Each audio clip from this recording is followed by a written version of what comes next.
Much has been said about the effect of workplace bullying on targets and the companies they work for. We know that the ultimate effect of workplace bullying is death in the form of suicide and homicide. We know that targets of workplace bullying commit suicide. We also know that workplace bullying wreaks absolute havoc on organizations, ranging from the extravagant expense of the revolving door, involving all the rehiring and retraining, to the energetic demoralization and deterioration of the whole place and everyone in it, to even homicide in the form of workplace mass shootings. What I think has not been taken into consideration is the effect of workplace bullying on the bullies themselves. As we all know, happy people don't bully. No genuinely happy person in the history of human civilization has ever bullied anyone. These are clearly very sick people, gravely ill. If workplace bullies as narcissists, who are so precious about their image and their reputation, what other people think of them and how they look to other people, are trying to hide their raging mommy and daddy issues, they are not doing a very good job. They really lay all their cards on the table. Workplace bullying is all about the unhealed childhood emotional trauma of the bullies' dysfunctional families of origin.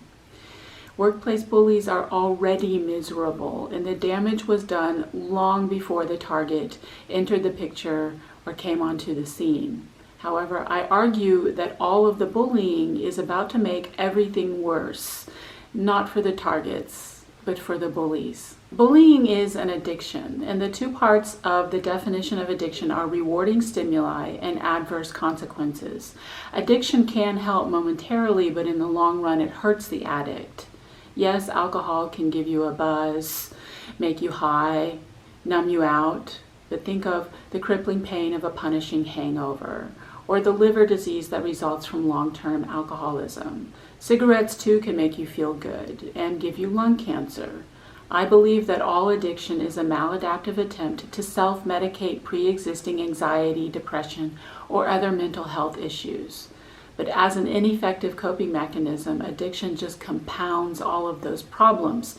People drink because they are depressed, but their drinking only makes their depression worse. People may smoke because they have anxiety, but the smoking makes the anxiety worse. I argue that workplace bullying functions exactly like that for bullies. All human behavior has a reward, even if that reward is only to avoid punishment. If you're a non-narcissist, non-bully, and a decent, sane, normal human being, you cannot possibly imagine what could be rewarding about bullying. But bullies do what they do because it makes them feel good. It helps them self-medicate whatever weird emotions, such as anxiety, that they feel in the physical presence of the target alone. That is the rewarding stimulus of their addiction. And the adverse consequence is first law of spirituality 101, their karma. By karma, I am not talking about the definition of the term from Buddhist or Hindu philosophy, which, as I understand it, is sort of this set of accumulated rewards and punishments that you carry with you from lifetime to lifetime. I'm talking about karma as an umbrella term that I have borrowed from Eastern philosophy to express my own belief system that basically you receive what you put out there in this lifetime. In other words, you get what you give, you reap what you sow, what goes around comes around, as the songs say. I use the term karma because it's convenient and I have not thought of a better one, but feel free to suggest whatever terms you use to express this boomerang effect of the universe, that you receive your own energy and your own intent. Do workplace bullies get their karma? Do narcissists get their karma? Well, it depends on how you define it. We've probably all wished that these people would get their karma. And there's nothing to feel guilty about. I don't blame you if you don't exactly wish these people well after what you've been through. But the truth is, many of these people may stay employed and continue to make money. In fact, because workplace bullying is all about eliminating the best and the brightest, sometimes the last people left are the most evil people in the place. So karma doesn't always look like what you think. In a superficial, shallow, materialistic, consumerist 3D society that is focused on physical form and surface, we expect karma to look like something, but it may not look like anything at all because it is not external, it's internal.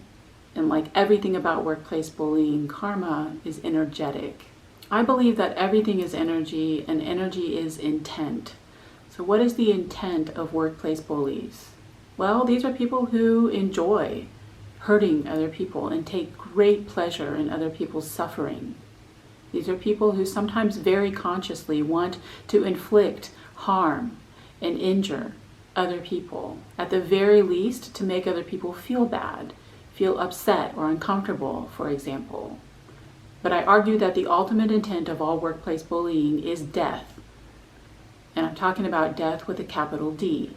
The ultimate intent of workplace bullying is to eliminate the target from the workplace, which is to separate the target from income, which is the ability to survive at all, period. That is the energy that workplace bullies are messing around with. That is the energy and intent that workplace bullies put into the universe. And that is exactly what they will receive. Death with a capital D. Much has been said about the suicides of the targets of workplace bullying, but what about the suicides of the bullies themselves? Some people say that narcissists do not get their karma because they still have jobs and money. But spiritually speaking, there is no way that workplace bullies can do as much evil as they do in the world without some sort of repercussion, albeit only an emotional one. Jealousy, which is what workplace bullying is all about, is the spiritual equivalent of smoking 10 packs a day every day for 30 years. Do not ever be jealous of anyone. Look how ugly jealousy makes people. I firmly believe that if you choose to be jealous of another person, you do not receive any of the blessings that person has of which you are so jealous. Instead, you receive all of that person's pain. It is a long, slow, energetic death. If workplace bullies were aware of their karma, they are not. I argue they just wouldn't care. They have done a subconscious cost-benefit analysis, and the reward is worth the risk. There are pedophiles rotting in prison who will tell you that despite the adverse consequences of being in prison, the minute they get out, they'll do it again because the body of a child is that addictive. Workplace bullies are a lot like that. Workplace bullying is an addiction. Workplace bullies are addicts. They are addicted to bullying and they are addicted to the target. They don't care about karma any more than drunks care about DUIs or smokers care about heart or lung disease. Smokers who have been diagnosed with cancer will continue to smoke. Workplace bullies have no intention of stopping their bullying because it is all they have. It is their narcissistic supply. Narcissistic supply, I find, is twofold. It's positive and negative.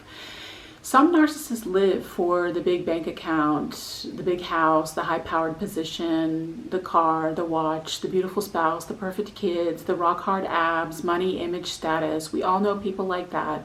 We see them at the grocery store. We see them in church, unfortunately. They approach us in the gym because narcissists do not take no for an answer, refuse to be ignored, and demand constant attention. For workplace bullies, however, the good stuff is out of reach. These are people who have given up completely on themselves. They know that they'll never have the big money or the big house, the lifestyles of the rich and famous, so all they have left is negative narcissistic supply, and that is hurting other people, devaluing, denigrating, invalidating, insulting, ridiculing, harassing, annoying, hurting other people. For workplace bullies, they may feel that there is nothing good left in this life for them. They're going down and they're going to take someone down with them. Some of these people may even have an unconscious death wish and subconsciously may be acting accordingly. Workplace bullies are already miserable. These sick children already live with their unhealed childhood emotional trauma and wounding. Their rape, incest, molestation, sexual, physical, verbal, psychological, emotional abuse, abandonment, neglect, or just total invalidation. Their pre-existing mental health conditions, including their raging addictions and problems in their immediate families. Their divorces, separations, cheating, adultery, extramarital affairs, problems with their kids.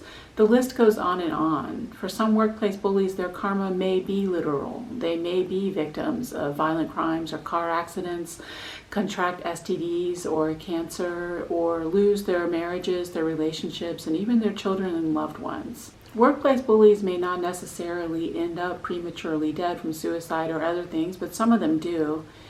They may not lose their jobs. They may continue making money. It doesn't matter.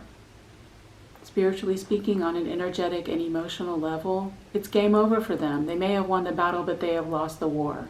Ultimately, these are people who have to live with themselves and their pre-existing misery that no amount of bullying will ever be able to get rid of.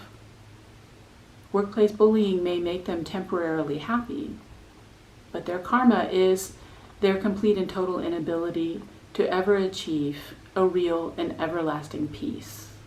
Whether or not their karma leads to their actual literal physical death, workplace bullies are people who will never know one moment of peace in their lives. You try living your life like that. That's no way to live. So that's a summary of the effect of workplace bullying on bullies. If you'd like to read more, I've written an essay on workplace bullying. It's on my website. I include that information in the description. The reason I create this video series is to establish a forum where targets of workplace bullying can share their stories and experiences in a kind of support group. So you can know, number one, you're not crazy. Workplace bullying is real and your feelings are valid and justified. And number two, you're not alone. Unfortunately, countless others have experienced the same thing. So I look forward to reading your comments and I'll try to respond. Take care.